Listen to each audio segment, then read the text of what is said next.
Градежното чудо, автопатот Охрид-Кичево, уште долго ќе ја чуди македонската јавност. Зошто 57 километри се градат повеќе од 11 години? Дилема што ќе си остане да се прераскажува во легендата за овој зафат. Сепак добро е дека сега навистина се гледа крајот на градежната приказна. Конечно навистина се работи и со примена на сложени инженерски решенија, што за прв пат се користат во регионот ке се доизгради автопатот.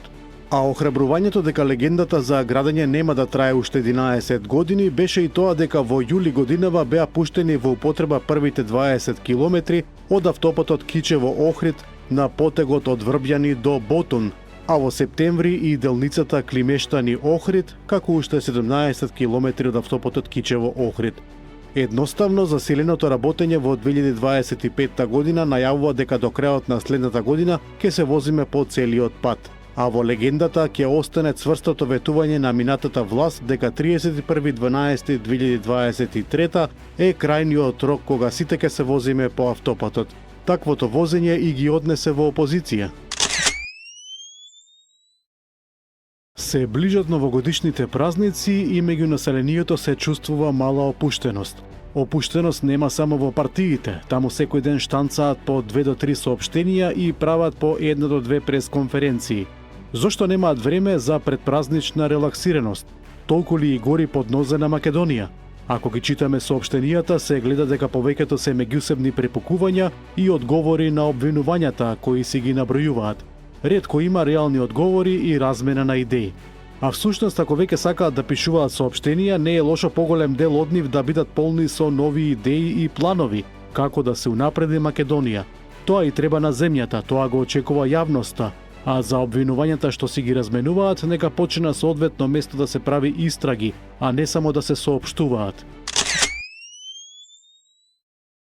Премиерот Христијан Мицкоски на денешната собраниска седница за пратенички прашања, одговарајќи на прашање на лидерот на опозицијската СДСМ Венко Филипче во однос на поскапувањето на цената на струјата, нагласи дека изминатиот период СДСМ постојано ја манипулирал јавноста со бројки за покачување на цената. Регулаторната комисија по закон е независно тело. Не знам зошто мене ми го поставувате ова прашање. Предпоставувам треба да му го поставите на Марко Бислимовски, чиј што брат сега ви е член на извршниот одбор, рече Мицкоски. Тој истакна и дека изминатите година и половина повеќе од 50 луѓе од партијата на Филипче или се под истрага или се водат судски процеси против нив, а поранешен директор и висок поранешен функционер на СДСМ е во бегство. Премиерот кажа и дека владата на СДСМ од криминалот во енергетскиот сектор направила десетици, стотици милионери, политички профитери и лешинари. Родителите на загинатите во катастрофалниот пожар во Кочани се сомневаат во токсиколошките анализи при обдукцијата. Тие сметаат дека се потребни дополнителни вештачења. Ова пред почетокот на денешното судско рочиште го изнесе Александар Наунов, татко на едно од загинатите деца. Тој искажа сомнеж дека причина за смрт е и присуството на цијанид во телата на загинатите, но тоа, како што рече, не е утврдено со форензичките анализи на МВР. Според анализите на кои се повикува обвинителството, како што рече Наунов, смртта на жртвите настапила како последица на труење со јаглероден моноксид. Инаку во судницата во Идризово денеска продолжи судскиот процес за Кочанската трагедија во која на 16 март годинава загинаа 63 лица, а повеќе од 200 беа повредени. Safe City ќе има толеранција при мерењето на брзината. Имено по бројните реакции од скопјани дека по воведувањето на системот повеќе ќе гледаат во километражникот отколку каде возат, министерот за внатрешни работи Панче Тошковски најави дека откако системот ќе почне да казнува, ќе има мала толеранција. Дозволеното пречекорување на брзината ќе биде иста како и онаа што се применува кај останатите полициски радари.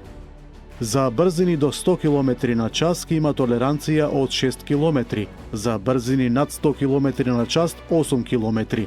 Тоа значи дека во Скопје, каде што е дозволено возење до 50 км на час, Безбеден град ќе регистрира прекршок од 57 км на час па нагоре. Ке има ли и други измени во системот, ке се дознае до пред неговото официјално пуштање во работа.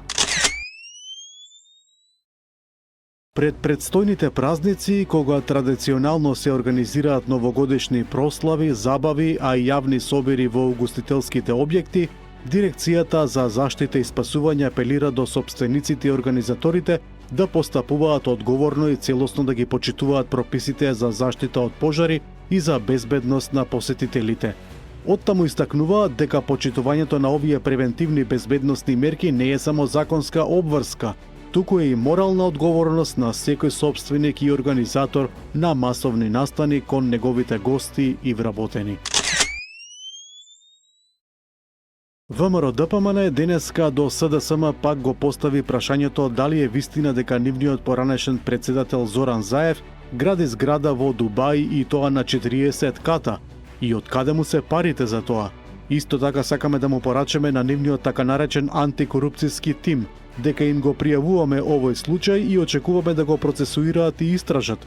Очекуваме антикорупцијскиот тим на СДСМ сериозно да се занимава со ова прашање, да ги расчисти сите сомнежи и да информира јавноста, се вели во соопштението. Од владеачката партија повторно праша и дали сегашниот лидер на СДСМ Венко Филипче е сопственик на стан во Дубај. Инаку СДСМ претходно им одговори дека не можат или можеби не сакаат да сватат дека Зоран Заев не е политички активен веќе 5 години и не разбираат зошто упорно и се обраќаат на СДСМ со прашања за слободен граѓанин на Македонија, Зоран Заев. Вчера, по добиена дојава од Бугарската генерална дирекција за борба против организираниот криминал, бил спречен нелегален транспорт на оружје од Турција преку Бугарија за Македонија.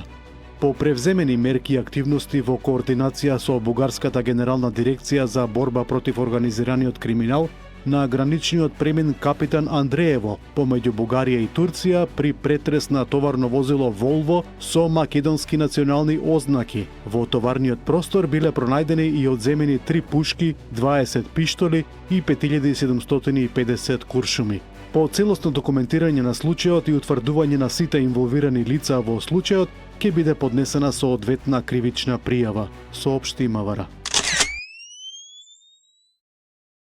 Материјална штета на згради и на неколку паркирани возила предизвика силна експлозија што во текот на ноќта се случи пред филијала на банка во Солун. Од експлозијата нема повредени лица. Според државната телевизија ЕРТ, експлозијата била толку силна што се слушнала и на оддалеченост од над 1 километар, а најмалку 7 паркирани автомобили и објектите во околината претрпеле материјална штета. Истанбулската полиција по добиени информации дека членови на Исламска држава планирале напади во Турција, особено против немуслимани за време на прославите на Божик и Нова година, извршила рации на 124 локации во Истанбул и уапсила 115 лица. За време на апсењата на осумничените се запленети оружја и муниција. Покрај во Истанбул, полицијата уапсила и 10 лица осумничени за финансирање на Исламската држава и во Анкара. Русија се залага преговорите за решавање на конфликтот во Украина да се водат за затворени врати, изјави Дмитрий Песков, портпаролот на рускиот претседател. Руската администрација го коментираше и новиот мировен украинско-американски план од 20 точки. Москва го смета тој документ само за почетна точка за понатамошни преговори, бидејќи не содржи одредби важни за Русија и не дава одговори на бројни прашања. Поглаварот на Римокатоличката црква, папата Лав 14 ја служеше својата прва полноќна божикна миса во базиликата Свети Петар. При тоа ги потсети верниците на нивната должност да им помогнат на сиромашните и на странците. Претходно папата пред мисата ги поздрави верниците на плоштадот. Денеска на Божик по Грегоријанскиот календар папата ќе служи миса и ќе упати традиционалната божикна порака до градот и светот. Администрацијата на Американската сојузна држава Калифорнија прогласи вонредна состојба во Лос Анџелес и во неколку окрузи во јужниот дел на државата, поради обилните дождови што предизвикаа поплави. Властите ги предупредија возачите да избегнуваат да се движат по главните патишта поради свлечишта, а метеоролозите за време на викендот најавија и врнежи од снег.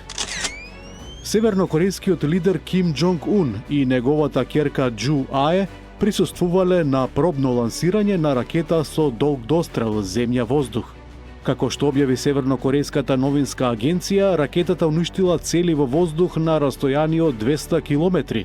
Ким исто така посетил градилиште на друга локација каде што се гради нуклеарна подморница од 8700 тони, способна да лансира ракети земја-воздух.